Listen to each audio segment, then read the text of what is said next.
मार्कचं शुभवर्तमान अध्याय 8 वचन 1 ते 3 मी वाचतो, कान देऊन ऐका.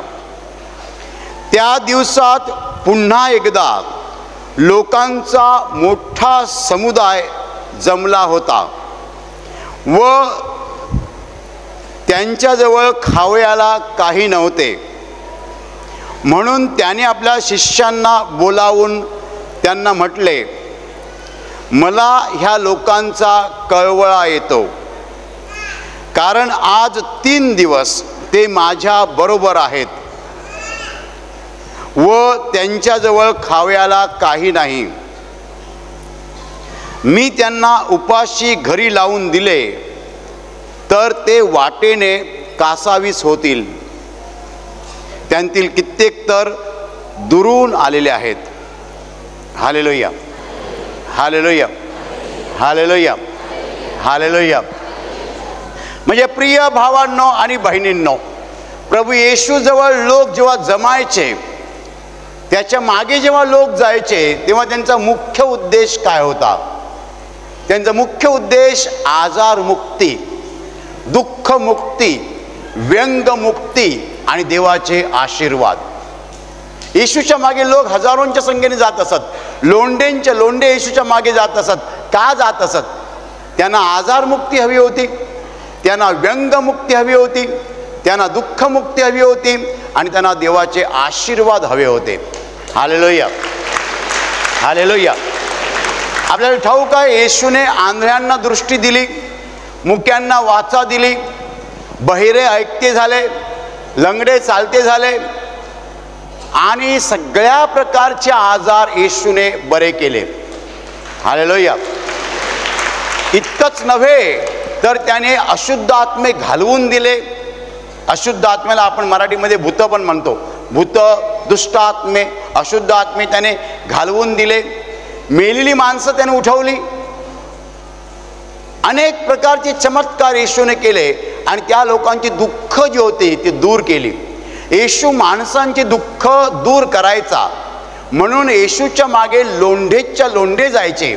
हजारोच्या संख्येने लोक येशूच्या मागे जात असत. हा त्यांचा मुख्य उद्देश होता की येशूकडनं त्यांना आजारमुक्ती मिळावी, दुःखमुक्ती मिळावी आणि आशीर्वाद मिळावेत. Hallelujah, hallelujah. आणि येशू त्यांना वचन सांगायचा. मी असं म्हणू शकतो त्यांना उपदेश करायचा, पण उपदेश करणं, प्रवचन देणं, भाषण करणं असले शब्द मी वापरत नाही. येशू त्यांना वचन सांगायचा. वचन म्हणजे देवाचे शब्द. त्याने स्वर्गातनं वचन आणली होती पृथ्वीवर. देवपित्याचे शब्द घेऊन तो आला होता आणि ते वचन तो लोकांना सांगायचा. Hallelujah, hallelujah. आणि त्याच्या मुखातनं परमेश्वराची वचनं निघायची.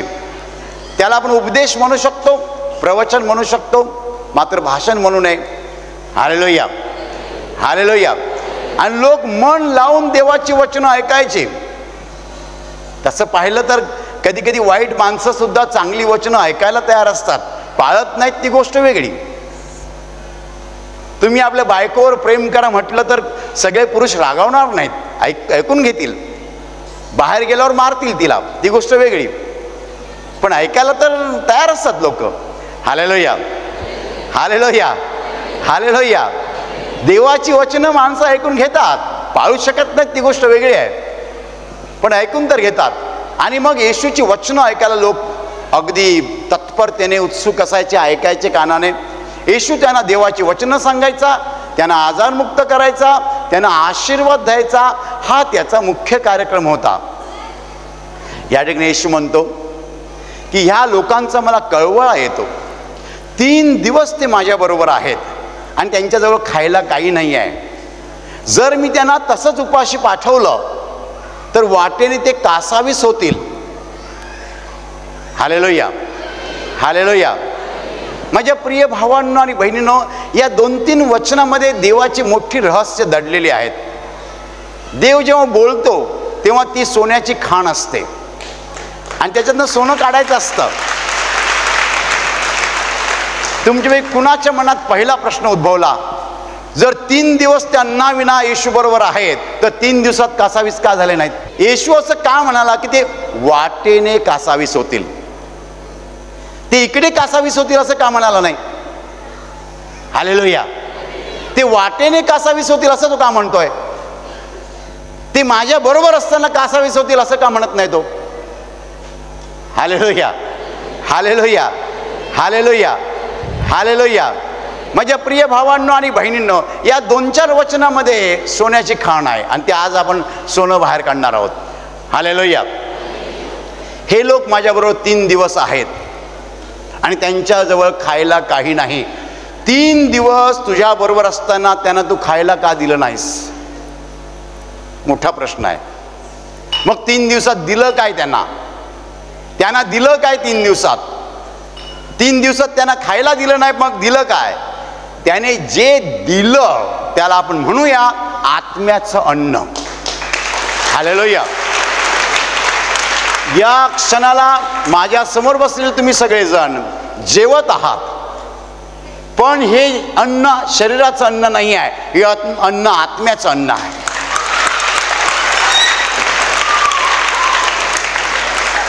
हे आत्म्याचं अन्न आहे. देवाचं वचन जेव्हा तुमच्या हृदयामध्ये शिरतं, अंतःकरणामध्ये जातं, तेव्हा तुमचा आत्मा तृप्त होतो. काय तृप्त होतो? आत्मा तृप्त होतो. Man has a soul and a body, and soul has its own food and body has its own food. Hallelujah. माणसाजवळ शरीर आहे आणि आत्मा आहे, आणि शरीराला जसं अन्न लागतं तसं अन्न आत्म्याला लागतं. 3 दिवसामध्ये येशूने जे कार्य केलं ते आत्मिक कार्य आहे. त्यांना जे काही दिलं ते आत्मिक आहे, त्याचं वचन आत्मिक आहे. आणि माझ्या प्रिय भावांनो आणि बहिणींनो, हे येशूचं मुख्य काम आहे. हालेलुया. येशूने 3 दिवस त्याचं मुख्य काम केलं. त्याचं मुख्य काम काय? लोकांना आत्मिक अन्न देणं. माणसाला आत्मिक अन्नाची पहिली गरज आहे, आणि 3 दिवसाच्या आत्मिक अन्नानंतर तो बोलला की आता त्यांना शारीरिक अन्न पण द्यायला पाहिजे. Hallelujah, hallelujah. माझ्या प्रिय भावांनो आणि बहिणींनो, जेव्हा आजारमुक्ती होते तेव्हा ते सुद्धा आत्मिक अन्न असतं, कारण आपण औषधाने बरे होत नाही, फक्त देवाच्या वचनाने बरे होतो. हालेलुया. आणि म्हणून आजारमुक्ती सुद्धा आत्मिक गोष्ट आहे, शारीरिक नाही आहे. माणूस देवाच्या वचनाने बरा होतो, देवाच्या शब्दाने बरा होतो.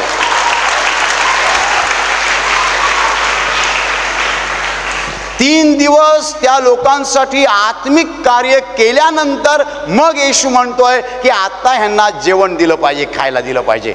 Hallelujah, hallelujah, hallelujah, hallelujah. माणूस जेव्हा आत्म्यामध्ये रमतो तेव्हा देहभान विसरतो, शरीर विसरून जातो, भूक विसरून जातो.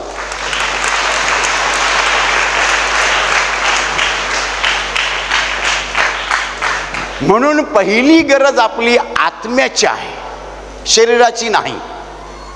पहिली गरज.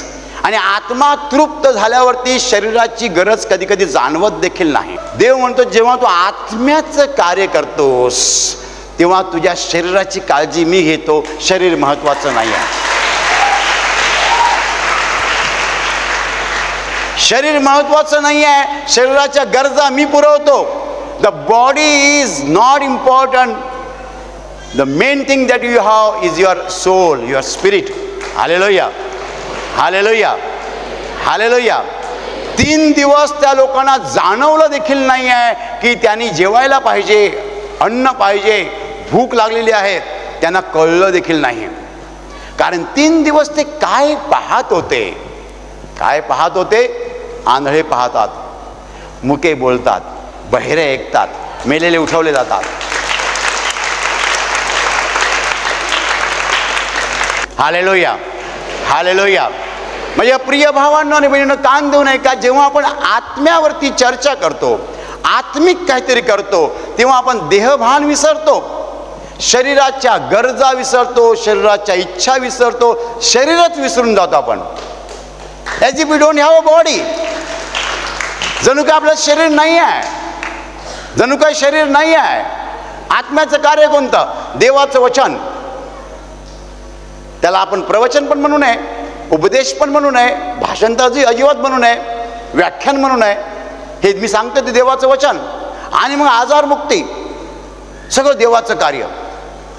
त्याच्यामध्ये जेव्हा आपण मन रमवतो तेव्हा आपल्याला शरीराच्या गरजा जाणवत नाहीत. म्हणून 3 दिवस लोकांना भूक जाणवली नाही.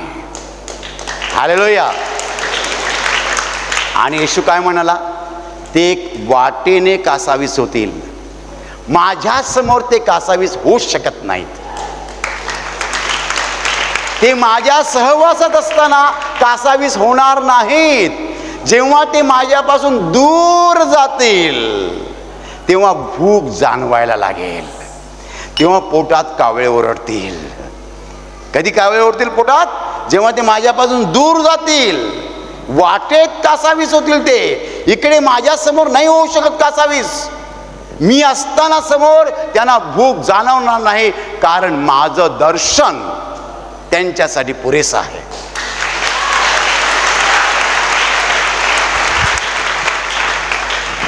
समोर येशू उभा असताना तुम्ही येशूकडे पाहत आहात. मी तुम्हाला सांगतो, तुम्हाला हात पाय आहेत ह्याची तुम्हाला आठवण सुद्धा राहणार नाही. Hallelujah, hallelujah. ते लोक येशूच्या समोर होते, येशूला पाहत होते. शरीराची जाणीव होऊ शकत नाही. मराठीत आपण म्हणतो देहभान विसरणं, शरीराचं भान राहणार नाही. माझ्या प्रिय भावांनो आणि बहिणींनो, या उतार्यातून आपल्याला काय शिकायचं आहे? महत्त्वाची गोष्ट, आज लोक एवढे कासावीस का झालेले आहेत? मोर्चा, आंदोलनं, उपोषण, आत्महत्या, ह्या सगळ्या शरीरातनं निर्माण झालेल्या गरजा. लोक प्रार्थना करत नाहीत, देवाशी बोलत नाहीत, देवाची वचनं ऐकत नाहीत. आत्मिक कार्य शून्य झालेलं आहे. आत्मिक कार्य शून्य झालेलं आहे. जे आहे ते सगळं दैहिक आहे, शारीरिक आहे. जेव्हा तुमचं लक्ष शरीराकडे असतं तेव्हा तुमच्या गरजा, तुमच्या वासना, तुमच्या इच्छा सगळं उफाळून येतात. आणि मग त्याच्यातनं भांडणं. म्हणजे प्रिय भावांनो आणि बहिणींनो, सगळ्या गरजा शरीराच्या, देहवासना तृप्त करण्यासाठी आपण धडपडतो, पण त्या पुऱ्या होत नाहीयेत. माझ्या प्रिय भावांनो आणि बहिणींनो, येशू म्हणतो आत्म्याकडे लक्ष द्या. शरीराच्या गरजा आपोआप भागतील. शरीराच्या गरजांची आठवण सुद्धा येणार नाही. आठवण सुद्धा येणार नाही तुम्हाला. योहान अध्याय 6 वचन 63, येशू म्हणाला, देहापासून काही लाभ नाही, आत्मा हा जिवंत करणारा आहे. मी जी वचनं तुम्हाला सांगितली आहेत ती आत्मा व जीवन अशी आहेत. Hallelujah, hallelujah. माझ्या प्रिय भावांनो आणि बहिणींनो, जर आपण आपलं सगळं लक्ष आत्म्याकडे लावलं तर आपल्या जीवनामधली भांडणं, आपली अस्वस्थता, आपली अशांती, आपली केविलवाणी धडपड सगळं कमी होईल. हालेलुया. तुम्ही सकाळी उठल्यावर 1 तास बायबल वाचा, प्रार्थना करा. बायबल वाचत असताना आणि प्रार्थना करत असताना तुम्हाला एवढी शांती मिळेल, मन एवढं शांत होईल की तुम्हाला शरीरांच्या गरजांसाठी धावावं लागणार नाही, मागे जावं लागणार नाही. Hallelujah, hallelujah, hallelujah, hallelujah. लोक शरीरांच्या गरजासाठी धावतात, धडपड करतात, पण त्याची गरज नाही आहे. आपल्याला आत्मा आहे, तो आत्मा तृप्त असला पाहिजे, शांत असला पाहिजे. तो जर शांत असेल तर शरीरांच्या गरजासाठी धावावं लागणार नाही. हालेलुया.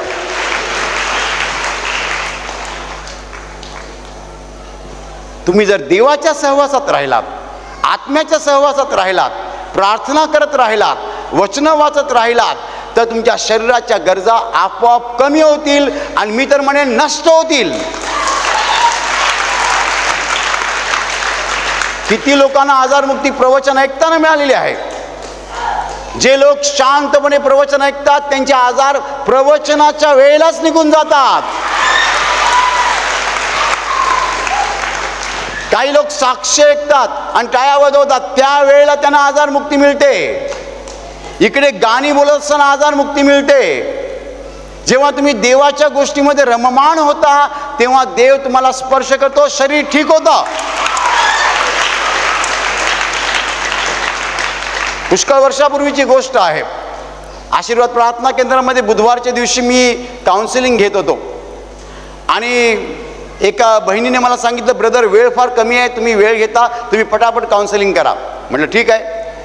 एक बंधू आला, तरुण बंधू, मला डायबिटीज आहे, ब्लड प्रेशर आहे, दमा आहे, TB आहे, पापा पापा बोलतोय आजाराची नावं. मग थांब, मला वेळ नाही, येशूच्या नावाने तुझे सगळे आजार निघून जावत. हालेलुया. मी फक्त बोललो, मी डोक्यावर हात सुद्धा ठेवले नाहीत. तो तसाच निघून गेला आणि त्याने साक्ष दिली. त्या दिवसापासून माझे सगळे आजार निघून गेले.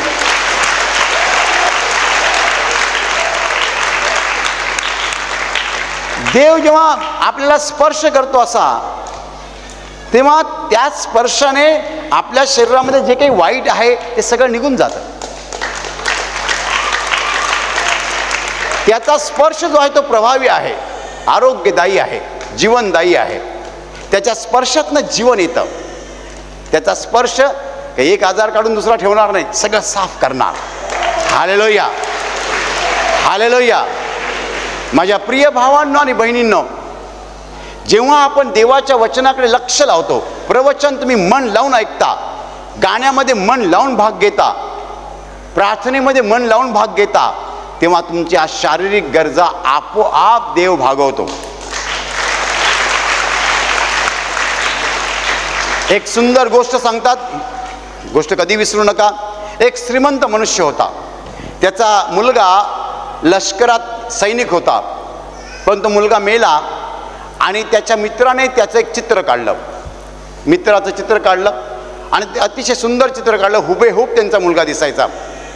आणि त्या मित्राने ते चित्र त्या मुलाच्या वडिलांकडे आणून दिलं. तुमच्या मुलाचं चित्र, तो माझा मित्र, त्याचं मी चित्र काढलेलं आहे, तुम्हाला मी भेट देतो.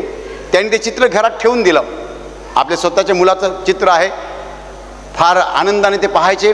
मुलगा मरण पावलेला आहे. काही काळ निघून गेला आणि त्यांच्याकडे दुसरी बरीच चित्र होती. हा मनुष्य श्रीमंत होता. त्याने सांगितलं, एक दिवस मी माझ्या चित्रांचा लिलाव करणार आहे. सगळे श्रीमंत लोक चित्र विकत घ्यायला आले आणि निसर्ग चित्र होती सगळी, नद्या, डोंगर, समुद्र, जंगल, चांगली चांगली चित्र होती.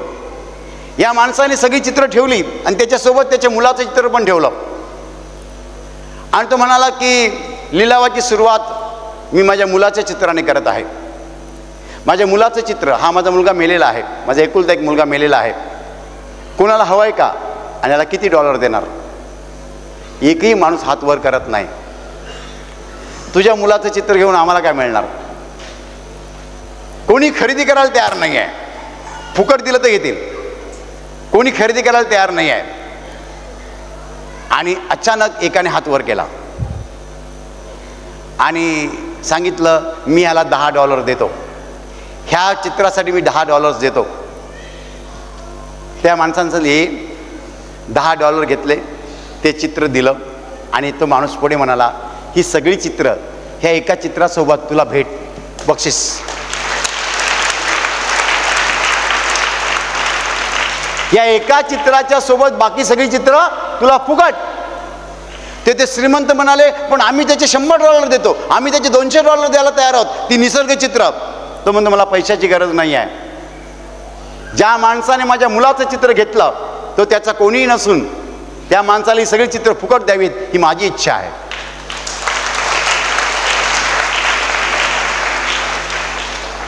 देवपिता म्हणतो, हा माझा पुत्र, जो कोणी घेईल त्याच्याबरोबर पृथ्वीचं राज्य आणि स्वर्गाचं राज्य मी त्याला फुकट देईन.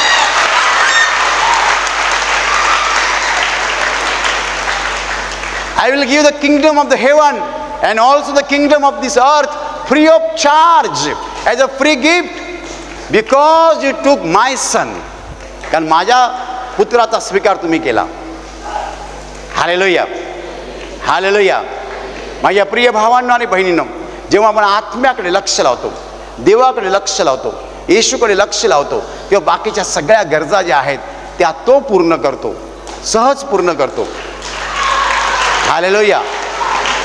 एखादा मनुष्याकडे कॅन्सरमधून बरा होतो. काय झालं? कॅन्सरमधून बरा झालो, पण नोकरी नाही अजून.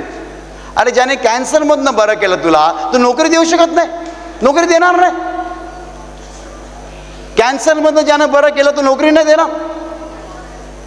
Hallelujah, hallelujah, hallelujah. म्हणजे प्रिय भावांनो आणि बहिणींनो, जगिक गरजांकडे लक्ष लावू नका, दैहिक गोष्टींकडे लक्ष लावू नका. त्याच्याने काय होतं? त्याच्याने अतृप्तता येते. अजून माणूस अतृप्त होतो, अजून माणूस अतृप्त होतो, अजून माणूस अतृप्त होतो.